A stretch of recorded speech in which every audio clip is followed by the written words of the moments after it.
திமுக தனக்கு யாரெல்லாம் எதிரியாக நினைக்கிறாங்களோ அல்லது பிஜேபியோட யார் போவாங்களோ அவங்கள எல்லாம் ஏதாவது ஒரு விதத்தில் சிதைச்சு முயற்சிகள் எடுத்தது.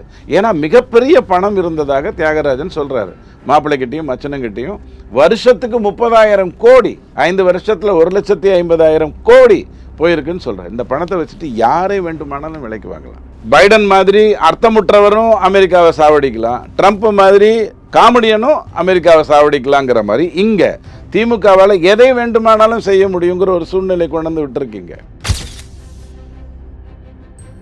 ஒரு பத்தினி அமைதியா இருக்காங்கிறதுக்காக அவன் ஒரு கேடுகட்டவனோட போயிடுவான்னு நினைக்கிறது ரொம்ப தப்பு. திமுக கேடுகட்ட தீய சக்திங்கிறது பிஜேபிக்கு நல்லா தெரியும். வாய்ப்பே இல்லை. வாஜ்பாய் ஐயா போனது கூட சுப்பிரமணிய சாமி என்கின்ற ஒரு அற்புதமான அறிஞர், ஒரு மிகப்பெரிய நேர்மையான புத்தருடைய அடுத்த வாரிசு, அந்த கேவல சிந்தனையில அதிமுகவை கொண்டு போய் சோனியா கிட்ட விட்டதுனால வாஜ்பாய் திமுக பக்கம் வந்தார்.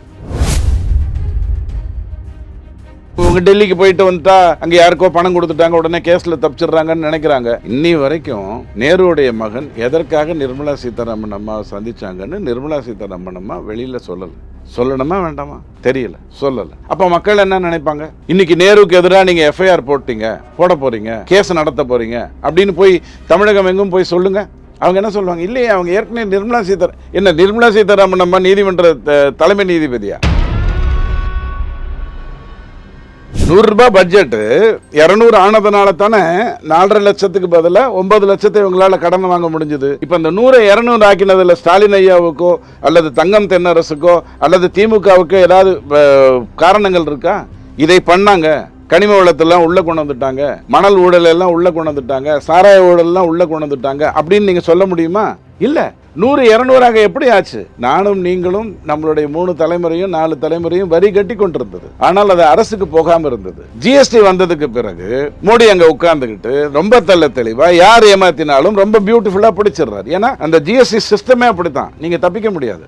நான் பிடிக்கணும்னு நினைச்சு தூங்கிட்டா கூட நீங்க மாட்டிப்பீங்க. 96 வாஜ்பாய் ஐயா காலத்துல இருந்து பிஜேபிங்கிறது பெனட்ரேஷன் நடந்து கொண்டு தான் வந்துட்டு இருந்தது. சின்ன சின்னதாக ஒழுங்கா வேலை செஞ்சு இந்த மாதிரி கதைலாம் விடாம, போஸ்டர் அடிக்காம, போற வரவனெல்லாம் துணை முதலமைச்சர்னு சொல்லாம, வெறும் பர்த் சர்டிபிகேட்டை மட்டும் வச்சுக்கிட்டு ஒருத்தன் பதவி வாங்கிட முடியுங்கிற நிலைமை இல்லாம உழைச்சவனுக்கெல்லாம் பதவி கொடுத்து தான் பிஜேபி வளர்ந்து வந்தது. நாளைக்கு அது வந்ததுன்னா மத்தியில பிஜேபி தான் ஆட்சி செய்யும். இங்க தமிழ்நாட்டில் 140 எம்எல்ஏ யாருக்கிட்ட இருக்க போகுது? நீங்க எடப்பாடி பணிஞ்சிட்டாருங்க, ரொம்ப குனிஞ்சிட்டாருங்க, கீழே விழுந்துட்டாருங்கன்னா கதை விடுங்க. தொகுதி உடன்பாட்டில் அதிக சீட்டு யார் நிக்க போறா? அதிமுக தானே. அப்ப அதிக எம்எல்ஏக்கள் யார் உட்கார போறா?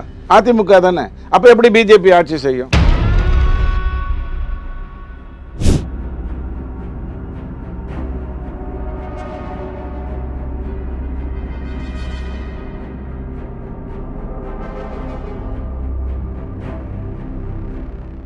ரியல் ஒன் நேயர்களுக்கு வணக்கம்.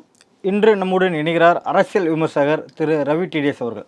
வணக்கம் சார். வணக்கம். பாமகல இருக்கிற இந்த 2 பிரிவு, 2 பிரிவு எல்லாம் கிடையாதுங்க. ஒரே பிரிவா? இல்ல, அதிமுக பக்கம் ஒரு பிரிவு, திமுக பக்கம் ஒரு பிரிவு போகிறதா தகவல். பாமக அவர்கள் இன்னும் சற்று நேரத்தில் கூட்டணியே சொல்ல போறார் அப்படின்ற இதுவும் வருது. இந்த 2 சைடு போற கூட்டணி யாருக்கு தான் லாபம்? பாருங்க, பாமக 2 ராமதாஸ் ஐயாவை பொறுத்த வரைக்கும் அவருக்கு 2 பேக்கேஜ் வந்துட போகுது. 2 பேக்கேஜ்லாம் 30 சீட்டு கொடுப்பாங்கலாம் நினைக்கிறேன். அது வேற விஷயங்க. ராமதாஸ் ஐயாவை கவனித்துக் கொண்டதுனால தான், யார் மூலமாகலாம் கவனித்துக் கொள்ள வேண்டுமோ அவர்கள் மூலமாகலாம் கவனித்துக் கொண்டதுனால தான் திடீர்னு ராமதாஸ் பெண்கள் மாநாடு, ராமதாஸுக்கு எப்போதுமே பெண்கள் பிடிக்கும், ஒரு மாநாடு நடத்தினார் இல்லையா? இது வரைக்கும் நடத்தினாரா பெண்கள் மாநாடுன்னு? எங்கேயாவது நடத்தினாரா? திடீர்னு நடத்துகிற அளவுக்கு பணமெல்லாம் வந்தது, பேக்கேஜ் எல்லாம் வந்ததுங்கிறது வேற விஷயம். ராமதாஸ் ஐயா ஒரு அமைப்புக்காக, ஒரு சமுதாயத்துக்காக போராடியவருங்கிறதுல எனக்கு எந்த மாற்று கருத்தும் கிடையாது. தேவையில்லாத ஒரு அப்பா பையன் விஷயம் நடந்த அன்னைக்கு இதே தொலைக்காட்சியில் எனக்கு தெரிஞ்ச 1 வருஷம் முன்னாடியோ 8-9 மாதம் முன்னாடியோ நான் சொன்னேன், ஏதோ சில அசிங்கங்கள் உள்ள பூந்ததுனால இந்த தவறு நடந்திருக்குங்கிற வார்த்தையை பயன்படுத்தினேன். அவரை பொறுத்த வரைக்கும் என்ன பண்ணுவாங்க? மாங்கனி சின்னத்தில் ஒரு 4 பேருக்கு, அவரோட பாவம் இன்னொரு 4 பேர் இருக்காங்க இல்லையா, அவங்களுக்கு திமுகவில் உதயசூரியனிலே நிற்கிறீங்களான்னு கேட்பாங்க. இல்லைங்க, எங்களுக்கு கொஞ்சமாவது மாணவர் ரோஷம்லாம் இருக்குது. அப்படியா? மாங்கனி சின்னத்தில் நில்லுங்க, அவர் மாம்பழம், நீங்க மாங்கனி அப்படின்னு ஏதாவது ஒரு கதையை விடுவாங்க. அதுதான் நடக்கும். இல்ல, கனி பழம் 2 ஒன்று தானே?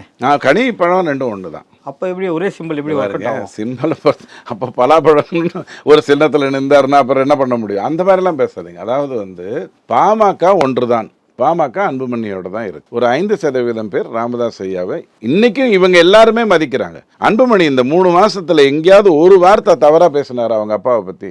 இவர் என்ன சொன்னாங்கன்னா அவர் சொன்னது எல்லாமே உண்மையாயிடும்ல. இங்க பாருங்க, ஏன் அவர் பேசலன்னா எங்க அப்பா தானே சொல்றாருன்ட்டு விட்டார். பதில் சொல்லி இருந்தால் அது பெருசாகுங்கிற புத்திசாலித்தனம், மெச்சூரிட்டி அன்புமணிகிட்ட இருந்தது. அவர் என்னென்னவோ சொன்னார், ஊழல் பண்ணாருன்னாரு. உடனே மக்கள் கேட்டாங்க, தலைவன் நீங்க தானே, பையன் ஊழல் பண்ணியிருந்தா நீங்க தானே தண்டிச்சிருக்கணும் கேட்டாங்களா இல்லையா? அதெல்லாம் தெளிவாக தெரிஞ்ச அன்புமணி அழகா தன்னுடைய ஒரு தலைவனாக எப்படி நடந்து கொள்ள வேண்டும், ஒரு மகனாக எப்படி நடந்து கொள்ள வேண்டும், மருத்துவர் ராமதாஸ் என்கின்ற ஒரு சமுதாயத்துக்காக பாடுபட்ட ஒருவரை எப்படி மதித்து நடந்து கொள்ள வேண்டும்னு அழகா நடந்துகிட்டார். அது வெளியில நடந்துக்கிட்டார், ஆனா வீட்டு உள்ள அப்படி நடக்கல. அப்படிதானே ராமதாஸ்? இந்த பாருங்க, எனக்கு கதவு திறந்திருந்தா அங்க என்ன நடக்குதுன்னு பார்க்க தெரியும். கதவு திறந்திருக்கேங்கிறதுக்காக போற நாய் நான் இல்லை இல்லையா? அது வேற நாய்கள், அது போகும், என்ன வேணாலும் பேசும். அன்புமணியே இதை கேட்டிருக்காரு. ஏங்க இவ்வளோ பட்ஜெட்டு கொடுத்துருக்கோம், இவ்வளோ பெரிய பெரிய வேளாண் அறிவிக்கைகள்லாம் கொடுத்துருக்கோம், அப்போல்லாம் கவர் பண்ணலை. எங்கள் அப்பா வந்து நான் தான் முடிவெடுப்பேன், நான் மட்டும்தான் முடிவெடுக்கணும்னு சொல்கிறது இத்தனை போடுகிறீர்களேன்னு வேதனையோடு அவர் கேட்டிருக்காரு. பாமகவை பொறுத்த வரைக்கும் அது பிஜேபி என்டிஏல தானே இருந்தது. 2024 தேர்தல் என்டிஏவோட தானே சந்திச்சது, 21 தேர்தல் என்டிஏவோட தானே சந்திச்சது. இல்லை, இவர்களுக்குள்ள ஒரு பிரிவே ஒரு 8 மாசமா தானே வந்துட்டு இருக்கு. பாருங்க, இந்த பிரிவு ஏற்படுத்த பாமக போட்ட மாநாட்டிலே வெளிப்படையாவே சொல்லிட்டாருல. பிரிவு அப்படிங்கிற ஒரு வேலையை எங்கேயாவது நடந்ததுன்னா அது திமுக மட்டும்தான் செய்யும். நாம பேசிட்டு இருந்த இந்திய எதிர்ப்பு போராட்டத்திலிருந்து எல்லாத்திலையுமே தேவையற்ற அன்னைக்குமே காங்கிரஸ் வந்து இந்தியை திணிக்க வேண்டும் என்கின்ற எண்ணத்தில் கொண்டு வரல. அம்பேத்கர் என்ன சொன்னார், கான்ஸ்டியூஷன் ஆஃப் இந்தியா என்ன சொல்லிச்சு, அதையெல்லாம் நீங்கள் பார்க்கணும். அலுவல் மொழியாக இந்தி இருக்குங்கிறதும் பின்னாடி சம்ஸ்கிருதம் வர வேண்டும் என்பதும் அம்பேத்கர் அவர்கள் சொன்னதுங்கிறது எல்லாருக்கும் தெரியும். இருந்தும் ஒரு போராட்டத்தை நடத்தினாங்க. அந்த போராட்டத்துக்கு பின்னாடி பாதிக்கப்பட்டவங்களோ செத்தவங்களோ பொள்ளாச்சியில் கிட்டத்தட்ட 300-400 பேர் செத்தே போனாங்க. 2 பேரோட பிளவால் பாமக உடைய வாய்ப்பு இருக்கா சார்? பாமக அதிமுகவே உடையலைங்க. அதிமுக எங்கேயாவது உடஞ்சதுன்னு நீங்க சொல்ல முடியுமா? அதிமுகல இருந்து ஓபிஎஸ் வெளியே இல்ல, அப்ப திமுகல இருந்து போயிட்டு இருக்கவங்க திமுக பக்கம் ஒரு சில ஜாயின் பண்றாங்க, தாவேகா பக்கம் போய் ஜாயின் திமுக பக்கம் ஜாயின், ஓபிஎஸ் பின்னாடி வந்தவங்க எல்லாம் உடையில டிடிவி பின்னாடி போனாங்க. அது இருந்து வந்த கட்சி தான் அமமுக. அதிமுக தொடங்கியது யாரு? எம்ஜிஆர். அவரோட கூடவே இருந்தது யாரு? பல பேர் இருந்தாங்க, பல பேர் ரொம்ப கூடவே இருந்தது யாரு? இது எம்ஜிஆரோட செங்கோட்டையன் அதுல ஒருத்தர். செங்கோட்டையன் ஒருத்தருங்க. மெயினா கூடவே இருந்தது ஆரம் வீரப்பன் தானே. ஆரம் வீரப்பன் எம்ஜிஆர் ஜெயலலிதா தெரியும் தானே. அவரே இந்த கட்சியில இருந்து வெளியேறினார். அவரு தான் அங்கதான் நான் வர்றேன். அதிமுகல இருந்து திமுக போறதுங்கிறது வந்து காலகாலமாக நடந்து கொண்டு வந்தது. இல்ல சார், அப்ப இருந்த ஆளுமைகள் என்பது வேற. இப்ப இருக்கிற எடப்பாடி பின்னாடி எல்லாரும் அணி சேருவாங்களா? அப்ப ஸ்டாலின் பின்னாடி எடப்பாடி பின்னாடி அணி சேருவாங்க அப்படின்றத விட அந்த கட்சிக்கு அந்த சின்னம் தான் அங்க பின்னாடி. ஏங்க 2500 பிளஸ் 1500 5500 சொல்றவருக்கு பின்னாடி 5000 சொன்னாரா? 5000 சொல்றவர் பின்னாடி ஆள் போவாங்கன்னா சேக்கியார் பத்தி பேசின எடப்பாடி பின்னாடி எல்லாரும் போவாங்கல்ல. அதிமுகவும் திமுகவும் ஒரு பைப்போலார். யார் பின்னாடி யார் எதுக்காக போறாங்க? எடப்பாடி பழனிசாமிக்காக போறாங்களா? எடப்பாடி பழனிசாமி நாளைக்கு பொதுச் செயலாளர் இல்லைன்னு சொல்லிட்டு தனி கட்சி தொடங்கட்டும். இல்ல, அதற்கான இப்ப சூழல் இல்ல. இருந்தாலும் அங்கேருந்து பல பேர் இப்ப சொல்ல போனா தென் தமிழகத்தில் தேவர்களுக்கான ஓட்டு அதிகமாக இருக்கு. ஆனா இங்க வந்து தேவர்களுக்கு இங்க மதிப்பு அப்படிலாம் இருக்கும்போது உங்களுக்கு நேரம் இருந்தால் 2019, 21, 24 ஜெயலலிதா கருணாநிதி இல்லாத 3 தேர்தல் தொகுதி வாரியா நான் சொல்றேன். என்ன நடந்தது? திமுக எப்படி சரிந்து கொண்டே வருகிறது, அதிமுக எப்படி உயர்ந்து கொண்டே வந்தது. 18% 33% வந்தது. 2 பேரையும் பிரிச்சாங்க, அதிமுகவையும் பிஜேபியும் பிரிச்சாங்க.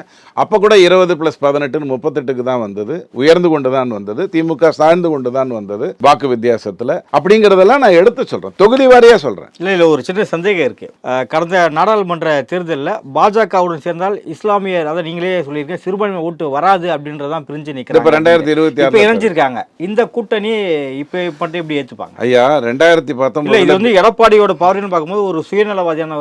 டிடிவி என்ன பண்ணணும்னு நீங்க சொல்றீங்க? டிடிவியை என்டிஏ என்ன பண்ணணுங்கிறீங்க? விட்டுறணுமா சேர்த்துக்கணுமா? இல்ல நான் சொல்ல, அது கட்சியோட தலைவர் உங்க அபிப்பிராயத்தை சொல்லுங்க. என்டிஏ மக்கள் என்ன சொல்றாங்க? என்டிஏல டிடிவியை சேர்த்துக்கணுமா வேண்டாமா என்ன சொல்றாங்க தெரியலையே. இல்லைங்க, மக்கள் பொதுவாக ஒன்றிணையணும்னு பேசுறவங்க இருக்குதானே செய்யறாங்க உலகம் பூரா. சிலர் ஒரு சிலர் வச்சுப்போமா, இருக்கிறவங்க தான் சொல்றாங்க. 2019 பிஜேபி எதிர்த்து தானே டிடிவி வந்து தேர்தல் காலத்தை சந்திச்சாரு, பிஜேபியை எதிர்த்து தானே சந்திச்சாரு, பிஜேபி பக்கம் போக மாட்டேன்னு தானே சொன்னாரு.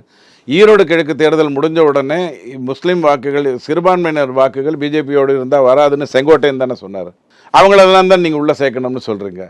ஓபிஎஸ் மட்டும் விட்டுருங்க, அவர் பாவம் நல்லவர், அவர் தம்பி கொஞ்சம் கொடுத்துட்டு அவர் நல்ல தாவேகா பக்கம் போயிட்டாரு. ஏன்னா சேர்த்தீங்கன்னு சொல்லிட்டு மறுபடியும் வாசல்ல இருந்து அவர் கத்தல. இங்க பாருங்க, அவர் வாசல்ல இருந்து வந்து கத்துன அன்னைக்கே நான் சொல்லிட்டேன், உங்க தொலைக்காட்சிக்கு வரல, மற்ற எல்லா இடத்துலையும் சொல்லிட்டேன், இவங்க எல்லாருமே தாவேகா பக்கம் தான் போவாங்கன்னு. நான் ஏன் சொன்னேன்னா, இவங்களால திமுக பக்கம் போக முடியாது, போனா இத்தனை நாள் உழைப்பு வீணாயிடும். ஆரப்பீரப்பன் கதை வேற, மற்றவங்க கதை வேற. ஜெயலலிதா என்கின்ற சர்வாதிகாரின்னு கதையை விட்டுட்டு திண்டுக்கல் பெரியசாமி, ஆரம் வீரப்பன் எல்லாம் இங்க வந்துட்டாங்க, அது வேற விஷயம். ஆனா இவங்களால அப்படி சுட்டி காட்ட முடியாது, எடப்பாடியை சர்வாதிகாரின்னு சொல்ல முடியாது. சர்வாதிகாரின்னு உடனே எனக்கு ஞாபகம் வருது, எந்த இந்தி எதிர்ப்பு போர்ல வந்து அதற்காக பாடுபட்டவர்கள் பற்றி நான் சொல்கிறேன் இல்லையா, அவர்களை எல்லாம் அன்னைக்கு சர்வாதிகாரி என்று தான் அழைத்தார்கள். அந்த 16 பேரை சர்வாதிகாரி, அந்த வாரியத்தையே அப்படி தான் அழைத்தாங்க. இது எல்லாம் நீங்கள் வந்து புரட்டி பார்த்தீங்கன்னா, திமுக தனக்கு யாரெல்லாம் எதிரியாக நினைக்கிறாங்களோ அல்லது பிஜேபியோட யார் போவாங்களோ அவங்கள எல்லாம் ஏதாவது ஒரு விதத்தில் சிதைச்சு முயற்சிகள் எடுத்தது. ஏன்னா மிகப்பெரிய பணம் இருந்ததாக தியாகராஜன் சொல்கிறாரு. மாப்பிள்ளைக்கிட்டையும் மச்சனங்கிட்டையும் வருஷத்துக்கு 30,000 கோடி, 5 வருஷத்தில் 1,50,000 கோடி போயிருக்குன்னு சொல்கிறேன். இந்த பணத்தை வச்சுட்டு யாரை வேண்டுமானாலும் விலைக்கு வாங்கலாம். பைடன் மாதிரி அர்த்தமுற்றவரும் அமெரிக்காவை சாவடிக்கலாம், ட்ரம்ப் மாதிரி காமெடியனும் அமெரிக்காவை சாவடிக்கலாங்கிற மாதிரி இங்கே திமுகவால் எதை வேண்டுமானாலும் செய்ய முடியுங்கிற ஒரு சூழ்நிலை கொண்டு வந்து விட்டுருக்கீங்க. எடப்பாடி அவர்கள் 4 லட்சம் கோடி ஊழல் பட்டியலுக்கான ஒரு பட்டியலை ஆளுநர் ரவி கிட்ட கொடுத்துருக்காரு. ஸோ அது மீதான நடவடிக்கை தீவிரமடைய வாய்ப்பு இருக்கா இந்த தேர்தலுக்கு முன்னாடி? ஐயா, எனக்கு பிஜேபியை பற்றி 2 விஷயம் புரியல. நீதிமன்றத்தை வெறித்தனமாக அணுகி முட்டாள்தனம் செய்தாலும் பரவாயில்ல, சாமிநாதனை பற்றி அசிங்கமான வார்த்தைகளில் புத்தகத்தை விட்டாவது பாராளுமன்றத்தில் போய் இம்பீச்மெண்ட்டை கொண்டு வருவேன்னு முட்டாள்தனமாக பேசியாவது நீதிமன்றத்தோடு மோதுகின்ற திமுகவை போல பிஜேபி 1000 கோடி ரூபாய் வழக்கிலையோ அல்லது நீங்கள் சொல்லக்கூடிய இந்த மாதிரியான குற்றச்சாட்டுகளையோ நீதிமன்றத்துக்கிட்ட போக மாட்டேங்குது. எனக்கு புரியல. திமுகவை இல்லை, திமுகவும் வேண்டும் அதிமுக வேண்டும் அப்படின்னு நினைக்கிறேன். வாய்ப்பே இல்லை. நல்லா புரிஞ்சுக்கோங்க. ஒரு பத்தினி அமைதியா இருக்காங்கிறதுக்காக அவன் வந்து ஒரு கேடுகட்டவனோட போயிடுவான்னு நினைக்கிறது ரொம்ப தப்பு. திமுக கேடுகட்ட தீய சக்திங்கிறது வந்து பிஜேபிக்கு நல்லா தெரியும். வாய்ப்பே இல்லை. வாஜ்பாய் ஐயா போனது கூட சுப்பிரமணிய சாமி என்கின்ற ஒரு அற்புதமான அறிஞர், ஒரு மிகப்பெரிய நேர்மையான புத்தருடைய அடுத்த வாரிசு, அந்த கேவல சிந்தனையில் அதிமுகவை கொண்டு போய் சோனியா கிட்ட விட்டதுனால வாஜ்பாய் வந்து திமுக பக்கம் வந்தார். அது கூட இந்தியாவை முதல்ல நான் எடுக்கணும் காங்கிரஸிடம். ஏன்னா காங்கிரஸ் தொடர்ந்து பிஜேபியை எதிர்த்து கொண்டே வந்துட்டு இருந்தது. 7-8 பிரதமர்களை தூக்கி போட்டு மிதிச்சது. 160 சீட்டு வெற்றி பெற்ற 1996 தேர்தலில் கூட அது ஆட்சி அமைக்க விடலை. 13 நாள் 13 மாதம்னு பண்ணும்போது வாஜ்பாய் ஐயா திமுக பக்கம் வந்தாரே ஒழிய வாழ்நாளில் வாஜ்பாய் ஐயா அந்த மாதிரி தவிர செய்திருக்கவே மாட்டார். ஆனால் அதிமுக ஜெயலலிதா அம்மா பிஜேபி பக்கம் என்டிஏ தொடங்கும் போது போனாங்க. 2 பேருமே தவறு செய்யக்கூடியவங்க இல்லை. மீண்டும் அந்த விஷயத்தில் சொல்றேன், ஒப்பிடுறது என்னுடைய வேலை இல்லை. வாஜ்பாய் மிகப்பெரிய பெருமகனார், ஜெயலலிதா அம்மா பெரிய அரசியல்வாதி, மாற்றுக்கிறது இல்லை. ஸோ திமுக பக்கம் போகணுங்கிற எண்ணமோ 2த்தையும் வச்சு பேலன்ஸ் பண்ணணுங்கிற எண்ணமோ சத்தியமாக கிடையாது. இந்த நக்கீரன் கேட்கிறேன்னு படிச்சிங்கன்னா அந்த மாதிரி ஏதாவது எழுதினு இருப்பாங்க. திமுகவையும் வைத்துக்கொண்டு இவங்க டெல்லிக்கு போயிட்டு வந்துட்டா அங்கே யாருக்கோ பணம் கொடுத்துட்டாங்க, உடனே கேஸில் தப்பிச்சிடுறாங்கன்னு நினைக்கிறாங்க. இன்னி வரைக்கும் நேருடைய மகன் எதற்காக நிர்மலா சீதாராமன் அம்மாவை சந்திச்சாங்கன்னு நிர்மலா சீதாராமன் அம்மா வெளியில் சொல்லணுமா வேண்டாமா தெரியல, சொல்லலை. அப்போ மக்கள் என்ன நினைப்பாங்க? இன்னைக்கு நேருவுக்கு எதிராக நீங்கள் எஃப்ஐஆர் போட போறீங்க, கேஸ் நடத்த போறீங்க அப்படின்னு போய் தமிழகம் எங்கும் போய் சொல்லுங்க. அவங்க என்ன சொல்லுவாங்க? இல்லையே, அவங்க ஏற்கனவே நிர்மலா சீதாராமன் அம்மா நீதிமன்ற தலைமை நீதிபதியா? இல்லை அவங்க இன்ஃப்ளூயன்ஸ் பண்ணுவாங்களா? நிர்மலா சீதாராமன் அம்மா தப்பு பண்ணுவாங்களா? வாய்ப்பே இல்லை. ஆனால் டக்குன்னு சொல்லுவாங்க. இந்த வேலைகள் எல்லாமே திமுக செய்கின்ற அளவுக்கு பிஜேபியால் செய்ய தெரியல. அதுதான் பிரச்சனை. இப்போ 2026 ஒரு மிகப்பெரிய ஆன்டி இன்கம்சி வரும் அப்படின்னு நீங்கள் நினச்சிங்கன்னா என்னென்ன விஷயங்கள் இங்கே ஆன்டி இன்கம்சியாக செயல்பட வாய்ப்பு இருக்குது? 60 வருடமாக திமுகவுக்கு எதிராக இருந்த ஆன்டி இன்கம்பன்சி மீண்டும் வரும். காரணம், திமுக ஊழல் செய்யும் போது பட்டவர்த்தமாக தெள்ள தெளிவாக ஓப்பனாக 400 அப்படிதான்னு ஜீப்பில் ஏற்றிக்கங்கன்னு சொல்கிற அளவுக்கு செய்யும். போதை பொருள் வியாபாரத்தில் திமுகவை சார்ந்தவர்கள் இருக்காங்க, அல்லது அவர்கள் திமுகவில் சேர்ந்து தன்னை தற்காத்துக் கொள்கிறார்கள்ங்கிறது எல்லாருக்கும் தெரியும். பாலியல் விஷயம் எல்லாருக்கும் தெரியும். ஊழல் எல்லாருக்கும் தெரியும். பணம் கொடுக்கலன்னு வளர்றாங்க. பணம் கொடுக்கலன்னு வளரிட்டு இப்போ 20 லட்சம் பேருக்கு லேப்டாப் நான் கொடுக்குறேங்கிறாங்க. அடுத்த அரசு தான் அதுக்கு பணம் கொடுக்க போகுது, கொடுக்குறேங்கிறாங்க. போன பட்ஜெட்லேயே அதை போட்டாங்க, 30 லட்சம் பேருக்கு கொடுப்பேன்னு போட்டாங்க.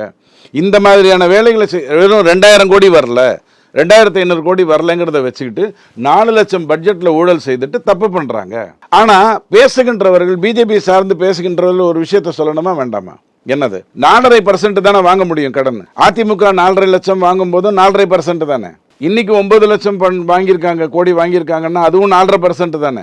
4.5% தானே. இப்போ 100-200 ஆனதுனால தானே இந்த 5 லட்சம் வாங்க முடிஞ்சது. 100-200 ஆனதுக்கு திமுக என்ன பண்ணுச்சு? 100 ரூபாய் பட்ஜெட் 200 ஆனதுனால தானே 4.5 லட்சத்துக்கு பதிலாக 9 லட்சத்தை இவங்களால கடன் வாங்க முடிஞ்சது. இப்போ இந்த 100-200 ஆக்கினதில் ஸ்டாலின் ஐயாவுக்கோ அல்லது தங்கம் தென்னரசுக்கோ அல்லது திமுகவுக்கோ ஏதாவது காரணங்கள் இருக்கா? இதை பண்ணாங்க. கனிம வளத்தெல்லாம் உள்ளே கொண்டு வந்துட்டாங்க, மணல் ஊழல் எல்லாம் உள்ளே கொண்டு வந்துட்டாங்க, சாராய ஊழல்லாம் உள்ளே கொண்டு வந்துட்டாங்க அப்படின்னு நீங்கள் சொல்ல முடியுமா? இல்லை. 100-200 எப்படி ஆச்சு? நானும் நீங்களும் நம்மளுடைய 3 தலைமுறையும் 4 தலைமுறையும் வரி கட்டி கொண்டிருந்தது. ஆனால் அது அரசுக்கு போகாமல் இருந்தது. ஜிஎஸ்டி வந்ததுக்கு பிறகு மோடி அங்கே உட்கார்ந்துக்கிட்டு ரொம்ப தெளிவாக யார் ஏமாத்தினாலும் ரொம்ப பியூட்டிஃபுல்லாக பிடிச்சிடுறாரு. ஏன்னா அந்த ஜிஎஸ்டி சிஸ்டமே அப்படித்தான், நீங்கள் தப்பிக்க முடியாது. நான் பிடிக்கணும்னு நினச்சி தூங்கிட்டா கூட நீங்கள் மாட்டிப்பீங்க. ஏன்னா நீங்கள் 100 மூட்டை அரிசி கொடுத்தேன்னு ஹோட்டலுக்கு சொல்லுவீங்க. ஹோட்டலுக்காரன் தப்பாக பில் போட்டால் 4 இட்லி தாங்க விற்றுதுன்னு சொன்னால் மாட்டிப்பான். ஸோ ஜிஎஸ்டியை ஒழுங்காக செயல்படுத்துனதுனால 100-200 ஆச்சு, 4.5 லட்சம் 9 லட்சம் கோடி ஆச்சு. ஆனால் திமுக என்ன சொல்லுது? நாங்கள் 4.5 தான் வாங்கியிருக்கோங்குது. நீங்கள் உடனே ஆமாங்க 4.5 தானே வாங்கியிருக்காங்கங்கிறீங்க. நீங்கள் கேட்க வேண்டிய கேள்வி 100-200 ஆனதுக்கு நீ எந்த விதத்தில் காரணம்? தமிழ்நாட்டினுடைய உற்பத்தி அதிகப்படுத்தினியா? தமிழ்நாட்டில் நிதி வாங்குவதற்கான எல்லா வேலையும் நீ செய்தியா? தப்பு பண்றவங்க எல்லாரையும் பிடிச்சியா? அதனால தான் 100-200 ஆச்சா? இல்லை. நடந்ததெல்லாம் பிஜேபி. பேசுறதுக்கு ஆள் இல்லை, இதை எடுத்து சொல்வதற்கு ஆள் இல்லை. நீதிமன்றத்துக்கு போய் தெளிவா மோதி இவங்க எல்லாம் உள்ள தள்ளணும்னா திமுக அழிக்கணுங்கிற அவசியமே கிடையாது. அந்த 13 குறுநில மன்னர்கள் இருக்காங்கல்ல, 13 குறுநில மன்னர்களுடைய நீதிமன்ற வழக்கு மட்டும் நேர்மையா நடந்ததுன்னா டப்புன்னு முடிஞ்சு போயிடும். செய்யறதுக்கு ஆள் இல்லை. இப்போ ஆன்டி இன்கம்சி சேஞ்ச் ஆச்சுன்னா இப்போ அதிமுக தான் வர வாய்ப்பு இருக்கா? ஏன் அதிமுகவுக்கு போடணும், அடுத்த கட்சியாக வரக்கூடிய தாவக்காக்கு மக்கள் மாற வாய்ப்பு இருக்கு? 2 விஷயம் புரிஞ்சுக்கோங்க. எப்போதுமே 3வது அணிக்கு உலக அரசியலில் எதிர்வாக்குகள் தான் போய் சேரும். அதாவது நானும் நீங்களும் ரொம்ப ஸ்ட்ராங்காக இருக்கும். என்னுடைய எதிர்வாக்குகள் உங்ககிட்ட வந்துட்டு இருந்தது, உங்கள் எதிர்வாக்குகள் எங்கிட்ட வந்துட்டு இருந்தது, நானும் நீங்களும் ஸ்ட்ராங்காக இருக்கும். இப்போ நான் என்ன பண்ணுறேன், இதை கொஞ்சம் மடைமாற்ற விரும்புகிறேன். என்னுடைய எதிர்வாக்குகள் நேராக உங்ககிட்ட வரக்கூடாதுங்கிறதுக்காக ஒரு நடிகரை கொண்டு வர்றேன். விஜயகாந்த் 3வது அணின்னு ஒன்று கொண்டு வரேன். அதுக்கு முன்னாடி எத்தனையோ இந்த மாதிரி வாக்கு பிரிக்கிற வேலையெல்லாம் நடந்தது.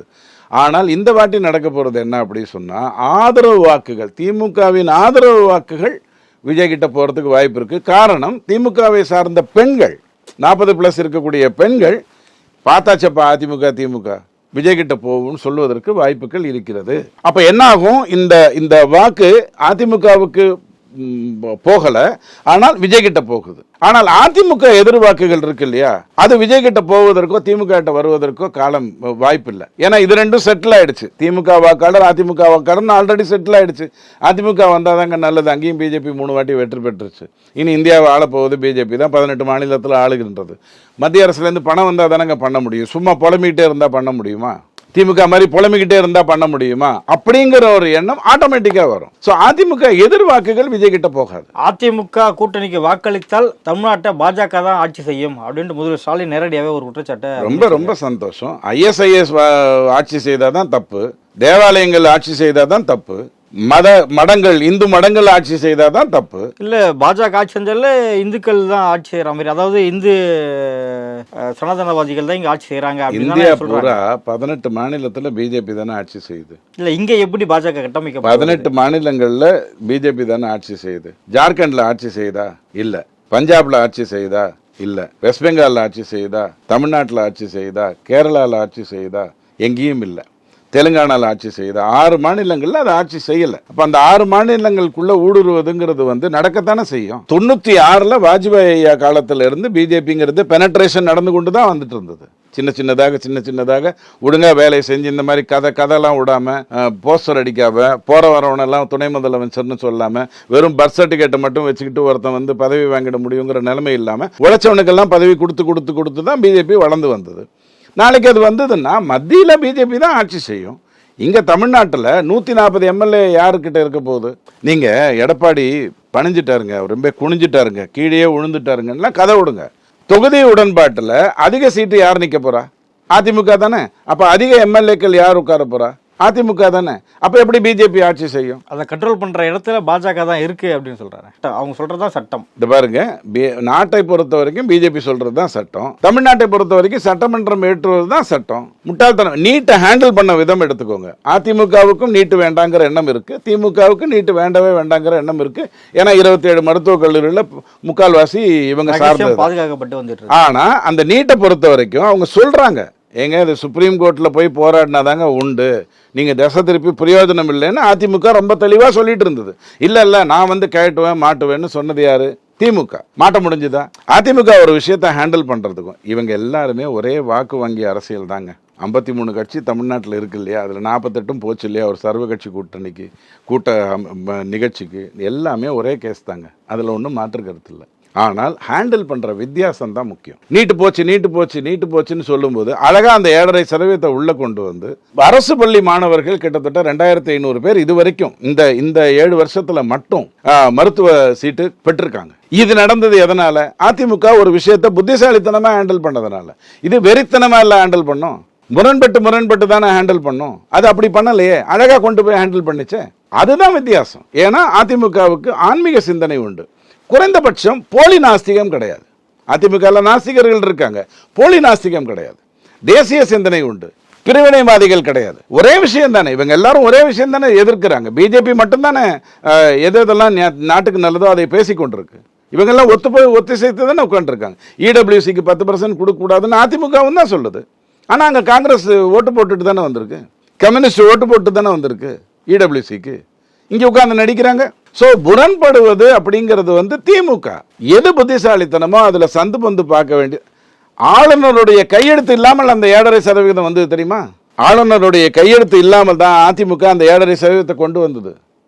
ஒரு சட்டத்தில் எந்த பக்கம் போய் எப்படி வந்தால் நல்லதுங்கிறத கரெக்டாக பார்த்துட்டு வெளில வர்ற வேலையை எம்ஜிஆரும் சொல்லி கொடுத்துருக்காரு, புரட்சித்தலைவி ஜெயலலிதாமாவும் சொல்லி கொடுத்துருக்காங்க, எடப்பாடிக்கும் அது நல்லா தெரியும். இங்கே எதுவும் தெரியும்? வெறும் குப்பைகள், பிரிவினைவாதிகள்.